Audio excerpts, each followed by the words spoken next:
dorm room, one sleepless night changed the internet forever. A stolen idea, or was it? From betrayal and lawsuits to billion-dollar acquisitions, it's a story of genius, obsession, and absolute power. This is the untold story of Facebook, a $100 billion empire born from a Harvard dorm, fueled by ambition and driven by one man's refusal to lose. October 2003. Harvard University is a world of traditions, secret societies, old money, and students destined for power. But inside Kirkland House, one sophomore isn't thinking about grades, rowing teams, or student clubs. Mark Zuckerberg is staring at a computer screen, headphones in, typing like his life depends on it. He's about to cause a scandal. Frustrated after a breakup, Mark channels his energy into code. He hacks into Harvard's student ID database, pulling thousands of profile pictures. Then he creates FaceMash, a website where students vote on who's more attractive. The site spreads like wildfire. By morning, the Harvard servers are buckling under the load, but the backlash is just as fast. Accusations of privacy invasion, objectification, and hacking land him in front of Harvard's administrative board. Mark narrowly avoids expulsion. Instead, he gets a warning. But what he really walks away with is a dangerous insight. If a petty site like this can take over Harvard overnight, what if I built something that actually mattered? That's when the Winklevoss twins enter the picture. Cameron and Tyler, Olympic-level rowers, and their business partner Divya Narendra are working on HarvardConnection.com, an elite, exclusive dating network for Harvard students. They recruit Mark to help code it. He agrees. But in his dorm room, the Winklevoss project sits idle while another idea grows.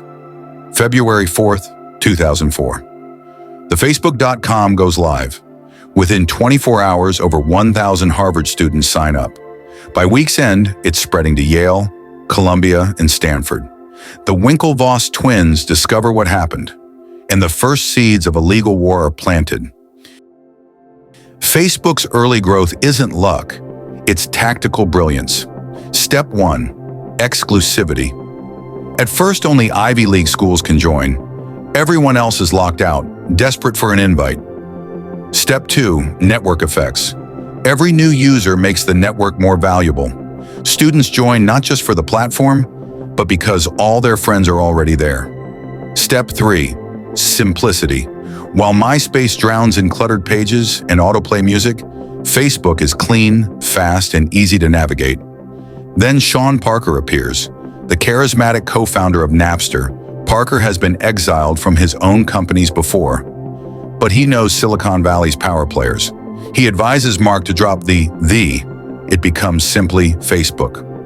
More importantly, Parker connects Zuckerberg to Peter Thiel, PayPal's co-founder. Thiel invests $500,000 for a 10% stake. The team moves to Palo Alto, renting a small house as both office and crash pad. Whiteboards cover the walls. Engineers code all night. Empty pizza boxes stack in corners. 2006. Facebook launches Newsfeed. Users hate it. They call it invasive. Protests erupt online. Zuckerberg refuses to back down. Within months, Newsfeed becomes the platform's beating heart. Behind the scenes, Facebook's true asset isn't the posts, it's the data. The company now knows your relationships, interests, activities, and can predict what you'll want before you do. Advertisers have never seen anything like it. Advertising used to be a guessing game. You put an ad on TV and hope the right people saw it. Facebook doesn't hope, it knows. A shoe company can target 25-year-old women in New York who got engaged in the past 3 months. A travel agency can target users who just searched for flights. The precision is unmatched and worth billions. In 2011, Facebook's revenue hits $3.7 billion.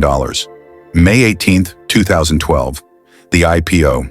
Facebook is valued at $104 billion, the largest tech IPO in history. Zuckerberg shows up in his signature hoodie. To Wall Street veterans, it looks like disrespect. To Silicon Valley, it's a declaration. We're not playing your game. We're making our own. The Winklevoss lawsuit ends with a $65 million settlement, cash and Facebook stock. But they're not the only ones who feel betrayed. Eduardo Savarine, Mark's friend and original co-founder, is pushed out and sees his stake diluted. He sues. They settle. Zuckerberg's empire grows through one principle. If something threatens Facebook, buy it or crush it. 2012.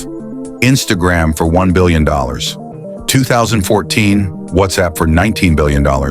2014. Oculus VR for $2 billion. These aren't random buys. They're shields against competition. With great power comes scrutiny. 2018, Cambridge Analytica. A political consulting firm gains access to data from tens of millions of Facebook users without consent, sparking outrage and global investigations. Zuckerberg testifies before Congress. He promises reforms, tighter controls. Facebook survives. Because by now it's no longer just a website. It's infrastructure. Businesses, families, communities. They all run on Facebook. Mark's net worth crosses $100 billion. He buys 4 homes in Palo Alto, demolishing some just for privacy.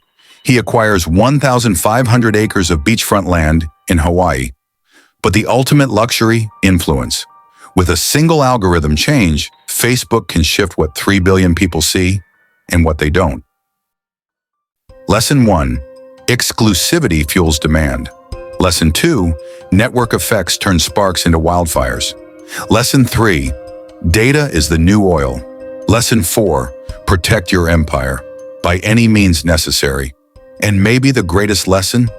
The next billion-dollar empire might be born right now, in a quiet room, on a glowing screen, by someone who refuses to settle for small.